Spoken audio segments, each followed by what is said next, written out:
Hi, folks. Welcome to another YFTT episode. Hope everyone's doing well. It's been a while since I was on this show, so very excited to be back. And welcome, Basava. Really, really good to have you here. So, Thanks, Karthik. yeah, very, very nice. Where are you based out of, Basava?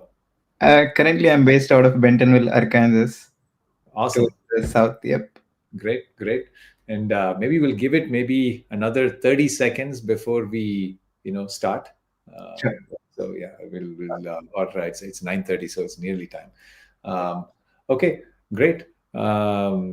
Today's episode is, I think it's pretty exciting for me. We're going to talk about advisory locks, right? And I know when I was talking to Basava, I learned a thing or two. So hopefully true for all the viewers as well. And it's about how we made advisory locks cloud native, so to speak, in YugabyteDB. Is that right, Basava? Perfect. Yep. Okay, great. So maybe let's get it underway. Why don't you kick it off? Why don't you maybe give a brief one or two line intro and then show us what you have about advisory locks? Sure. Sounds good. So, hello everyone. I'm Basava Kolagani, and I've been with Yugabyte for about 2.5 years now. I'm part of the distributed storage and transactions team. I've been mostly working on a transactions lifecycle, conflict detection, deadlock detection, and so on. And as Karthik said, today we'll be discussing what advisory locks are and how we support them in Yugabyte DB. Uh, Here's a brief agenda for today's talk. Firstly, we'll go over an overview of what advisory locks are and then walk through an example that uses them.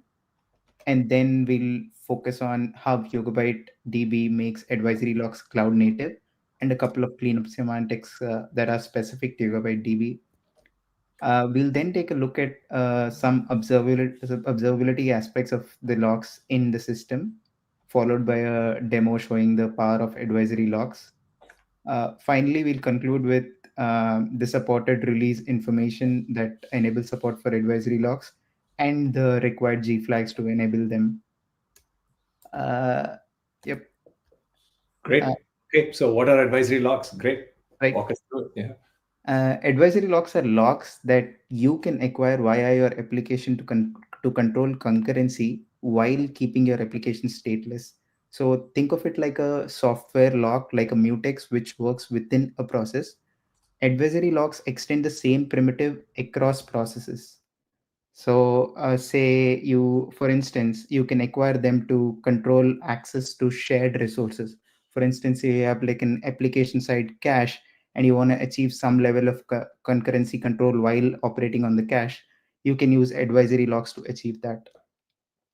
The lock itself does not lock any user data or user rows in the tables. So this leads to better performance for other workloads that are operating on the user rows or user data, as because there would be lesser conflicts.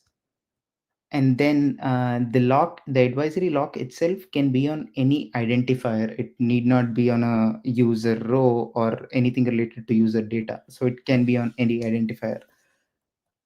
uh, let's walk through an example to understand them better. Consider a schema where you have like three columns: ID, account ID, balance, and rewards, and a conventional bank workload which does transfers money from the sender's account to the recipient's account. For brevity, I've skipped the validation steps and everything, so it's just a transaction with two updates. One where we decrement the balance in the sender's account, and again in the next step we increment the balance in the receiver's account. So you can think logically, you can think of it like in four steps. First, where you start the transaction, and second, you lock the sender's account and then update the balance in the sender's account. And then in the third step, you lock the receiver's account, you increment the balance in the receiver's account, and then finally commit the transaction. Nothing with advisory locks so far. So this was the conventional bank transfer workload. Now let's consider a different rewards workload that operates on the same schema but does a different job. So assume the rewards workload. What the rewards workload does is it selects an account and proposes to increment the rewards for a particular user. If the new proposed value is lesser than a maximum set threshold, it updates the rewards for the user, it increments them and exits. If the proposed new rewards value is greater than the threshold, it doesn't even do anything.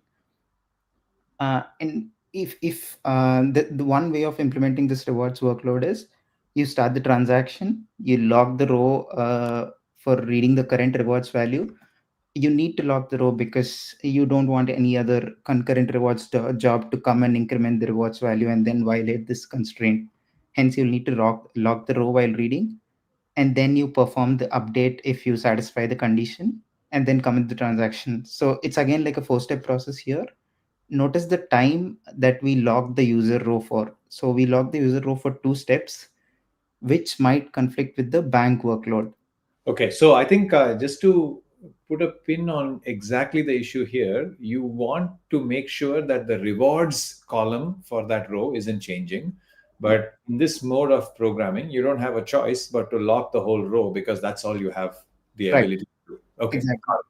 okay. Now, if we rework the same example using advisory logs, what we can do is we can start up the transaction.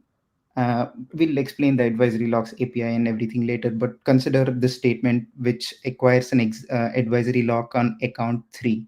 So this is at this step, you just acquire an advisory log on 3. You don't log the user row or the user table, anything of that sort. Your rewards job acquires this log, and then it reads the current rewards value in the table without locking the row. So it reads 10 in this case. And then once it reads the rewards value, it proposes the update, checks that it satisfies the condition. Now, at the third step, it moves on to locking the row and updating the rewards value, and finally commits the transaction. Uh, with with advisory logs, what you can see is the time for which you had this row locked was lesser than compared to the previous select for update approach. If we to explain it further better, consider two concurrent reward jobs that are trying to perform increment rewards for the same account id 3. There are two parallel transactions. First, the transaction one acquires this advisory lock on 3, and then your second transaction also tries to acquire advisory lock on 3 and then gets blocked. While the first transaction does a read without even locking the row, it reads the value 10, it updates the rewards value, and then it commits the transaction. Upon commit, this transactional advisory lock is automatically released, which is when your second transaction will be able to grab the advisory lock and then again perform its update. So, like, with locking the row for lesser time and in combination with advisory locks, you were able to achieve the same thing as you did with the earlier select for update approach. Later in the presentation, we'll see a demo on why the approach with the advisory locks might be preferred over a select for update approach. Got it. Makes sense. Totally clear. Yeah. Yep. Now let's go over a couple of other common use cases, real world use cases for advisory logs. So they can be used for rate limiting access to a particular table or a set of tables, or in scheduling or notification jobs where you require some kind of custom concurrency control. You can use advisory logs. And for if you want to achieve some kind of cross session, cross pg session synchronization without locking user data or user row level tables, user rows and tables, you can use them again. And yeah, the earlier example I was stating, like if you want to achieve some concurrency control while handling the application side cache, advisory locks are your way out. And one other important thing, ORM tools that act as a programming abstraction over relational data, they might be using, they typically use advisory logs under the hood. So one might be, leveraging the power of advisory logs without even knowing it. Yeah, let's look at some more properties of advisory logs. The lock itself can be acquired on an long integer, a 64-bit integer, or a pair of two integers, pair of two 32-bit integers. And there are two modes of requesting the lock. One is the blocking way, where upon conflict, your new request will wait for the conflict to resolve, and the other is where you can request it in a non-conflicting way. So in case of an active conflict there, it will fail fast and return that it wasn't able to acquire an advisory lock. So there are two modes. One is a blocking way and the other is a non-blocking. And there are again two types of advisory locks. One is the session, it can be acquired on a session granularity, and the other is where you can acquire it on a transactional level. The difference between session and transaction advisory locks is that the session advisory lock is tied to the session. So, and can be, this is the API to acquire the lock in an exclusive mode, and this is the API to acquire the lock, the session lock in a shared mode. You can explicitly release session locks. Say you acquire it at some point, and in the life cycle of the session, you can explicitly release it whenever you want. If not released, the session lock is active for the lifetime of the session and is released only upon session termination. But with transaction advisory locks, the lifetime of the lock is tied to this transaction, or in specific the sub transaction that requested the lock. So upon, and there's no explicit way to release the a transaction advisory lock. It automatically gets released when the either the sub transaction rolls back or the transaction finishes. So there's no explicit control over it. But transaction advisory locks, kind of their lifetime is like row level logs that transactions implicitly take. Some more trivia. Session, like within a transaction block, you can request for a session lock, and if you do that, the lock will be tied to the session and not the transaction. So even after your transaction block finishes, the lock will still be active and tied to the session. And yeah, a transaction doesn't conflict with its host session and vice versa. So if in your session you acquired a lock on a session lock on say X, and you start a transaction, request again a transactional advisory lock on X, it will still go through because a session doesn't conflict with its transaction. Yep. Now, since we have a clear idea of what advisory locks are, we'll move on to how YugabyteDB introduces cloud native support for advisory locks. In Postgres, advisory locks totally live in memory. They don't incur a disk operation on either a lock or an unlock request for an advisory lock. So upon a node crash, all active advisory locks are lost. But with YugabyteDB being a distributed database, there is need for resilience, scalability, and a better observability when it comes to advisory locks.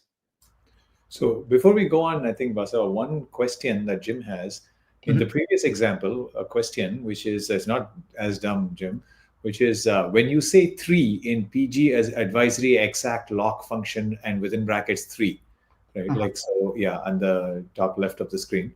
What? Yeah, that part. What is three? Right. As we discussed earlier, the lock itself, the identifier itself can be anything. It can be either a single integer or a pair of integers.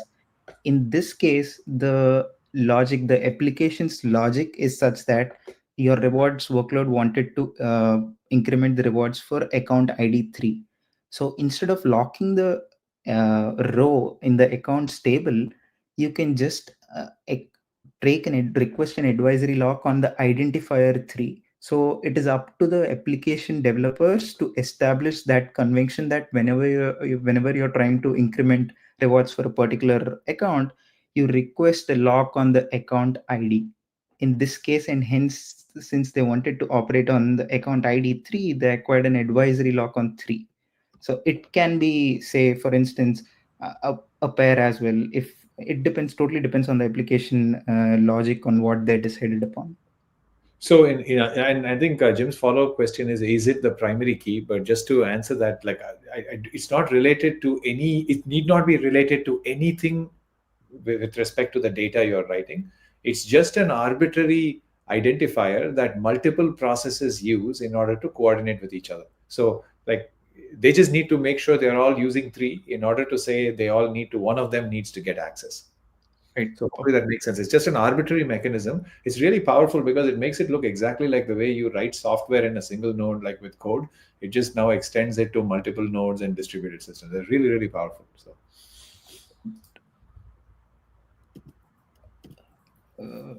Yep.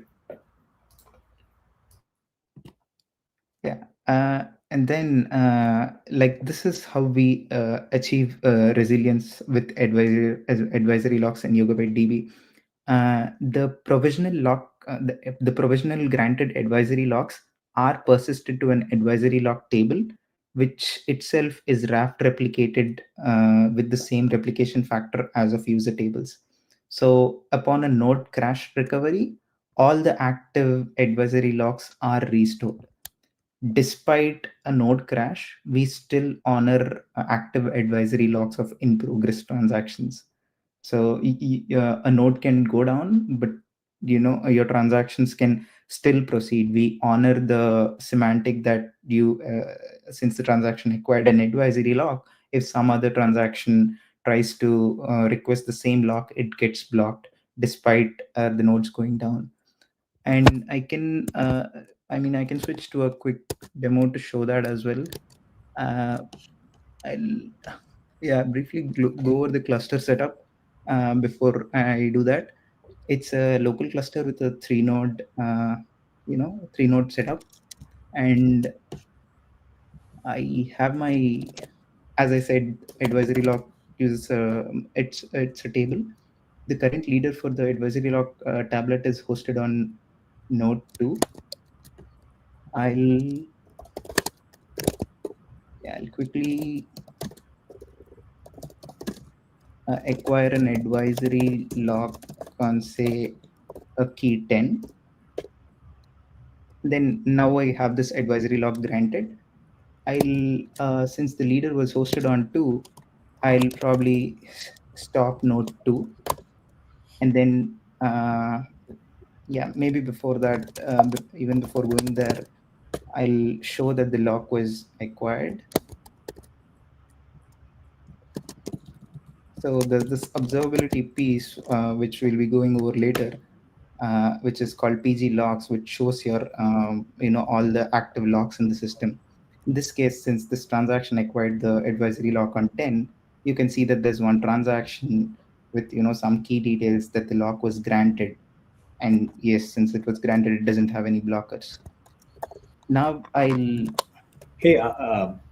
Basava, do you mind making the font size a little bigger on on both? Yeah, sure, on, sure. Sorry about that. Does that's this good. Yeah, that's good. That's very yeah. good. Now I'll stop node 2 as the leader was on 2. Yep. I stop the node, and then we'll sign again. We'll log in again, create a connection. Yep. The advisory lock is still there. And now, just to make it even better, I'll I'll try requesting the same same lock in a different session.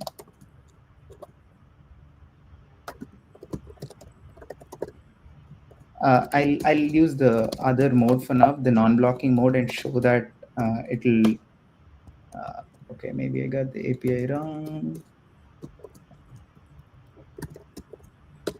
Yep. Since you already have an active lock on 10, when you request the lock in a different session in a non-blocking mode, it returns that it wasn't able to acquire the lock. And now when you And if you do it in a blocking mode, it's going to block till the other guy releases, right? Yeah. Yep, makes sense. And you can see the same in the PG logs query as well.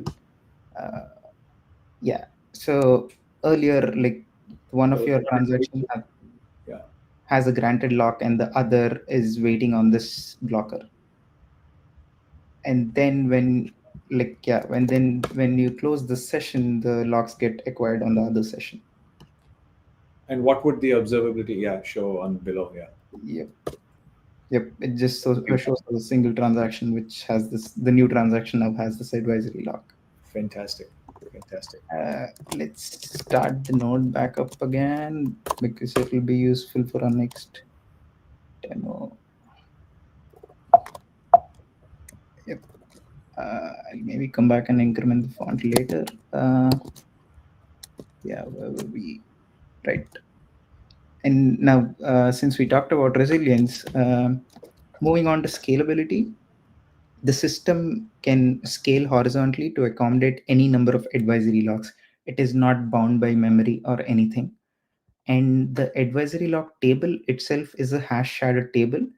So it can be split into multiple tablets to avoid any potential bottlenecks. By default we create a single tablet though, because we're not sure if the customers are using advisory locks or not, but the number of tablets can always be controlled by this particular G flag. There's no limitation in splitting up the table. Yep. Some cleanup semantics that are unique to YB. This is the with great power comes great responsibility slide, no? The great distributed locking, but now what do you have to do for it? Right. Yep. Uh, yeah. Yeah. Before discussing the cleanup semantics unique to IB, just a brief on what Postgres cleanup semantics are. It cleans up session level logs either when they're explicitly released or upon session termination. And as we discussed earlier, transaction logs are cleaned up when either the sub transaction rolls back or the transaction finishes. In addition to those semantics, we have a couple that are unique to Yugabyte. When a Postgres connection crashes, the system detects that this connection has been inactive for some threshold set seconds and then expires the connection. We If the session holds any active advisory logs, either be it a session log or one of its transaction has an active advisory transactional log, we clean up logs as part of this expiry. So if the PG connection crashes, the and with an advisory lock held, your and if there's another connection trying to acquire the same lock despite this crash, we might see an additional delay of this set seconds, because we have to clean up the connection first and only then unblock the other waiters. And yeah, there's one nuance with deadlock detection as well. So if there's a deadlock cycle involving at least one transactional advisory lock request, one awaiting transactional advisory lock request, what we do is we abort the youngest transaction in the deadlock, which releases all its acquired transactional advisory locks and thus resolving the deadlock. But if the cycle was only consisting, if the cycle only consisted of session level advisory lock requests alone, we don't abort the sessions itself. We just fail the last lock request that was launched by the session, forcing the session to retry its advisory lock. So we don't block the system in any sort. We just notify the end user connection that there's a potential of a deadlock here. Just retry whatever lock you're trying to acquire. Yep. Moving on to the observability aspects, as we saw earlier with PG logs, we can see. I mean, PG logs is a Postgres primitive, but we have just extended it to a distributed setup to show all the active logs in the system across the nodes. In this case, like with an example, very similar to what we saw earlier, the first session has an advisory lock on the session, a session lock on 10, while the second requests a session lock on 10. And then when you look up in PG logs, you can see there's one transaction that is currently holding the lock. Sorry about that. Where did it go? Uh-oh. Yeah, sorry about that. Karthik, you can still see my screen, right? Yes, I can. Yes, I can. Mossy window on a Mac. Yep. And as I was saying, you can see one transaction which has this advisory lock and the other which is waiting on the former transaction. There's one other interesting piece that we have in Yugabyte, which is active session history. We refer to it as ASH. This is a very good tool for troubleshooting. It provides what ASH does is it samples data and then records these events. And so you have this nice feature where you can go back in history and see what the system was doing, see all the sampled events, and look into, say you have like a query that is running slow, or a lock that is taking longer, or it's blocked on something, you can go back in history and see what those events were. with like compared to with pg logs, you can only observe the current state of the system, like what are required, what is waiting and all. But with ash, you can always go back in history and see how it looked like, 5 minutes back. What were the sampled events in the last 5 minutes? Was it waiting for raft replication, or was it waiting in conflict resolution? All such things. With the same example that we saw earlier, where you had a session lock on 10 and the other session was waiting for acquiring the same session lock. When you query ash, you can see the wait event where it states it's waiting in the conflict resolution phase, it's waiting on at this particular tablet. So ash is profuse with information, and it's very good for troubleshooting. Yeah, I think like Jim was saying, Ash is awesome. I think I agree. It's like based on something that Oracle had done way back, but it's great that it's extended to all the distributed cloud native way of working. So it's really amazing. And yeah, time for some demo. For the demo, I'll be going over the same example, but before going there, I'll just show the workload I have. This was the bank workload that we earlier discussed. It does, decrements a balance in the sender's account and then transfers it to the receiver. This is the SQL for the bank workload.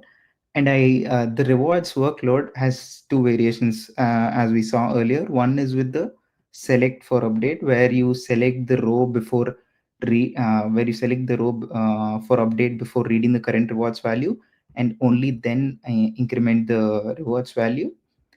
And the other is with an advisory lock approach, where you acquire transactional advisory lock on the identifier, and then you perform the read without any lock. And if your conditions for the new reward still satisfies, it goes and updates the rewards value. So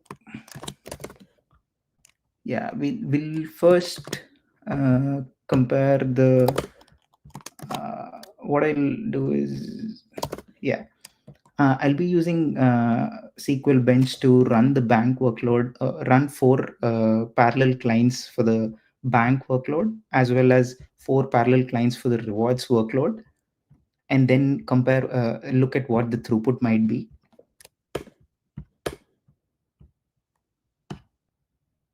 So this iteration, you're doing bank and reward for four clients each and using regular select for update. Yep, this is the select for update, Select and for update. So let's look at the rewards workload or both throughput. We should look at throughput on both sides. Yeah. So, yep. This is for the rewards workload with select for update. This is for the bank workload, the normal bank workload. great. And just to look at the observability piece, I can quickly fire an ash query to show something live in action. I mean, yeah, don't worry about Ash yet. Maybe we look at the throughput first, right? That is Sure. quite interesting because that's okay. So Makes we're sense. seeing about About 20 seconds left. So the job, I launched it for about 60 seconds. yeah. And then the progress is being reported every 10 seconds. So we're just 10 seconds away. So Uh, about 100 TPS and 163 TPS on the two sides, right? Yeah, the bank workload like got in 154 TPS, Yeah. and yes, the rewards workload has like about 100 TPS. Let's check the same, but with advisory locks now. So yeah, I'm Yeah. using advisory locks on the left. Again, the same configuration for parallel workers, Okay. Let's launch it. and the same configuration on the right as well. Again, run for 60 seconds. Yeah, we have just over a minute left, so that's why moving it. Yeah. Oh wow. Okay, it's a lot higher.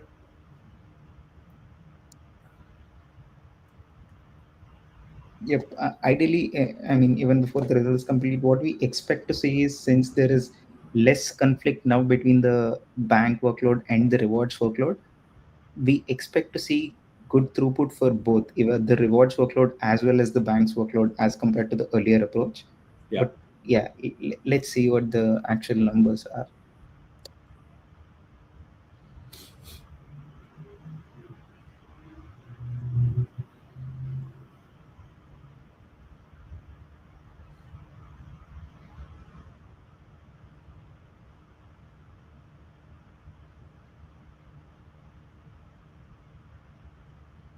Yeah. For the bank workload, it was 154 earlier TPS, and now it's like close to 180. Uh, and for the rewards workload, it was 100 earlier, and then it's like close to 150 now. So it's like Amazing, amazing. 50%. And I think this will actually shine even more when there's even more contention and parallelism. But as you add more, that's when you will really see the Right, right. amazing, amazing, fantastic, awesome. Did you have anything else for us, Basa? We're just over time, so No, I think that was all. Yeah, just the release information, the supported releases. Currently, the feature is in preview, so you can use these G flags to enable the feature and try it out locally. Also, we are working towards enabling the feature by default, so you can expect it to be enabled by default in some minor release of 225 or the stable release of 2025.1. which is like in a couple of months, right? Like Yep, it's yep, around the middle of the year. Yeah. right. Amazing, amazing, fantastic. Thank you. Thanks a lot, Basava. Thanks everybody for listening. This was really, really good. It's amazing to see that not only does it simplify the application programming paradigm, it also gives more performance, right? So that's definitely two in one. So thanks a lot, folks, for tuning in. Again, join us, on the YFTT for other such, interesting conversations and talks. If you have questions, join us on our community Slack. It's showing up on the screen on the right. And do join our GitHub. We love folks joining our community. Right? So. And thanks a lot once again, Basava, and everybody that tuned in. Have a great day and a great weekend, everyone. Sure. Thanks, everyone. Thanks, Karthik. Thank you.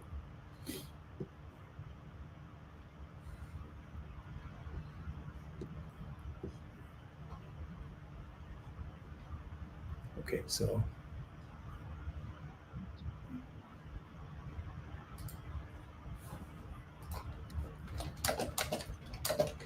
I'm not sure how this works.